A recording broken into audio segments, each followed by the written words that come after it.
Hello YouTube, welcome to another motorcycle ride. It's a wonderful sunny, temperatures down in the mid 60s today. It dropped after a really hot weekend, and now we went to unseasonably cold, following the theme up and down, up and down. So it was in the 100s and then down to 90s, and now we're in the 60s, and I think it's gonna kind of level out in the 80s here in a few days. So we'll see how that goes. But wonderful day, riding out at 68 degrees I believe right now. Feels great. I can actually put a jacket. I always like when it's a little bit cooler and I can actually put another layer on rather than you know, when it's too hot. When I was younger, I'd wear, you know, just a t-shirt out riding, didn't have anything problem about it. But the last few years, ever since cell phones came out, I've seen way too many bad things where I always like to have at least some sort of layer. That's why I have the mesh jacket now, or I've had leather vests and stuff like that. I'd like a little something, but yeah, it's kind of refreshing to get the full jacket back out again. Enjoy the day. But anyway, beautiful day. It is extremely windy, so I apologize if you hear a lot of wind noise. I'm kind of in the trees now. I'm staying in the trees here, so hopefully I'm blocking lots of the winds. And I know I look over my windshield when I'm riding, but I just glanced down and noticed that it could really use a cleaning. So hopefully you guys aren't seeing through that and seeing nothing but bug guts. So, and if you do, well, you know, that's how it goes sometimes when you're out riding.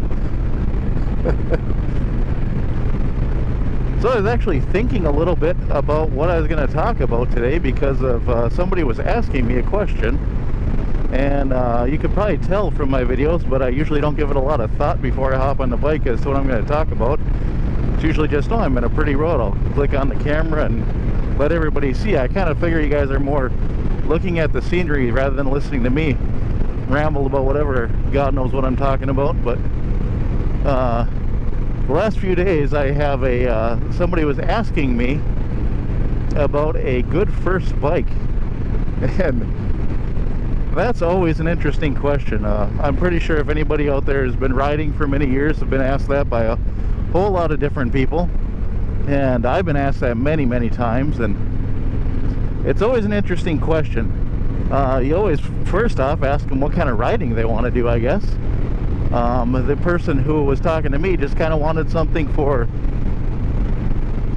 they wanted to do a little bit of gravel road riding for not real off-road, but a little bit of gravel road. But they said they wanted it mostly for commuting back and forth to work, which where I work, you have to do a little bit of highway travel, or interstate goes right here, but I do highway travel, and this person does currently interstate. But they wanted to get a little oh crap, I'm not going to remember the model. It's a Yamaha 200. It's got like a fatter rear tire. It kind of looks like a dirt bike, but it's highway capable. Well, the road like this capable. I'm not sure with the 200 if it'd be highway capable. I can't imagine it goes that fast. So, and not to mention that the dude who was asking is not a big guy as in overweight, but a big guy as in he's, I don't know, 6'3", and built like a brick you-know-what house, and really muscular. So I wouldn't be surprised if he's probably pushing like 230. You know, very fit shape, very tall, very muscular, and he wanted to get a 200 to drive to work on the interstate. And I kind of chuckled and I said, don't do it. Don't get anything. If he wanted a small bike, he was a little bit, I don't know, nervous about it, thinking that he wouldn't be able to handle something with any, you know, substance to it. And I told him, don't get anything smaller than a 600, 650, not a, you know, not a crotch rocket 600, but like a 650, like a KLR or something. Since he wanted to go on the gravel roads as well, I kind of mentioned a KLR. That was the thing that came to mind, a Kawasaki KLR. I haven't ridden one of those in God, I don't know how long. I knew somebody who had one years and years and years ago, But yes, I see they made a resurgence now, so I assume they must be pretty good. I have not tried the new ones, but I know that one would be capable of any gravel roads or, you know, slight off-roading. And I would think that that one would be capable of going at least on the highway, maybe not interstate, but maybe the highway. I bet I could do the interstate around here, you know. But it made me chuckle because he was asking me about my first bike. And back when I started riding years ago, we didn't have the, you know, you can go take the course now. I'm not even sure what motorcycle safety, I don't know what it is. My wife took it years ago. She wanted to start riding, and she did for a few years, and she kind of has been on and off riding. We get a bike every once in a while, and she'll go riding for a few years, then sell it again. And but she took that course. When I got my license, I had no idea about that course. I just bought a bike and got my little written permit and went out and, you know, figured it out. Probably not the best way. Now I'd recommend anybody take that course, because I know a lot of people who've gone through it, and it seems to be a really good course. But yeah, my first bike was a late 70s Goldwing that I bought for a very good price, because I wanted to get this was the interesting thing, at my age I wanted to get a smaller cruiser bike. I think I was looking at something like in an 800 range, and the insurance was through the roof unless I went to something over 1000 cc's or 1000 or over, which to me seemed ridiculous. If I'd buy like a little, like that 200 he was talking about, if I would have bought that back in the day, my insurance was so high I couldn't afford to go riding. But if I would buy a bike that was a Goldwing, I mean, I handled it just fine, I guess. But to me, that was the worst bike to learn on. Probably helped out, but you know, it didn't handle. They didn't handle that great back then. The suspension was awful. I learned that I hate anything with 4 carburetors. And yeah, the seat height was really high for a first bike. You got the weight of a Goldwing. They weren't too heavy back then, but you got the weight of a Goldwing. And yeah, horrible handling.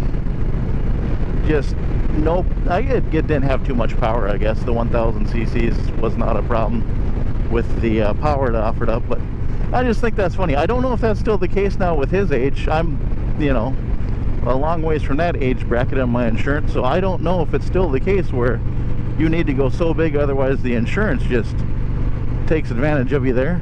But to me, that didn't make sense. But I don't know, I guess the whole point of me saying this is I was kind of curious as to if there's any of you guys who, the few of you that watch my videos, thank you, if there's any of you guys who have been riding for a long time, and let me know what your first bike was. Put in the comments below what your first bike was. Maybe we can get a group thing, get some people participating here. What you learned to ride on, and if it was a dirt bike and you learned on the gravel, what your first street bike was. You know, let me know if you learned. You know, I have some people I know who grew up on dirt bikes, and they were kind of afraid to make the transition to street bikes. And what they did, I mean, they knew everything, and the street was no problem. I think they were just nervous because they never dealt with traffic on a motorcycle. But yeah, that one kind of made me chuckle as well, because I mean, they could run circles around me at the time. This was when I was still learning, and they were too nervous to go out on the street, and it made me chuckle. But yeah, and if there's any of you guys who watch this video and just kind of watching to see, you know, you're interested in video or motorcycling, I'm sorry, and we're thinking about it, and you wanted to think of a bike that you were looking at as your first bike, yeah, let me know what that is, or put in the comments.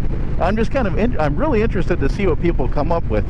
You know, had I had it all to do over again, I don't know if I'd pick the Goldwing as my first bike, but in a way it kind of worked out, because when I was younger I just knew I wanted to go do the touring, and I did a lot when I was younger. And actually you know, after that point, after I had that one for a while, I loved Goldwings for a while. I mean, you got the when they came out with a 6-cylinder and a little bit better fuel injection, all that stuff, those things were very, very comfortable bikes. And I mean, you could rack away the miles on that thing, just a coach on wheels. And that's kind of what this is, kind of, you know, halfway in between the old touring bikes and cruiser. It is a touring frame and it's very comfortable, but you know, you don't have the fairing and all that, so, and no bells and whistles, cruise control, I guess. But yeah, see, I'm rambling on again. But yeah, I was just really curious as to what everybody out there started on, and if you are new to motorcycling, what you are starting on or what you were thinking about starting on. And I bet there's probably a lot of people with the gas prices shooting up that are really considering buying a bike to cruise back and forth to work. And that's probably pretty good. If you go in the morning, watch out for sleepy drivers. That's the one thing I can say about that. But other than that, it's not a bad idea. But yeah, anyway, if you made it this far, again, God bless you for watching. Thanks for watching. Have a good one. Oh, we got another bike up here at the stoplight. Yeah, we'll see you next time. Telling you, enjoy the ride, and if you're new to it, go for it. Thanks for watching, and see you next time.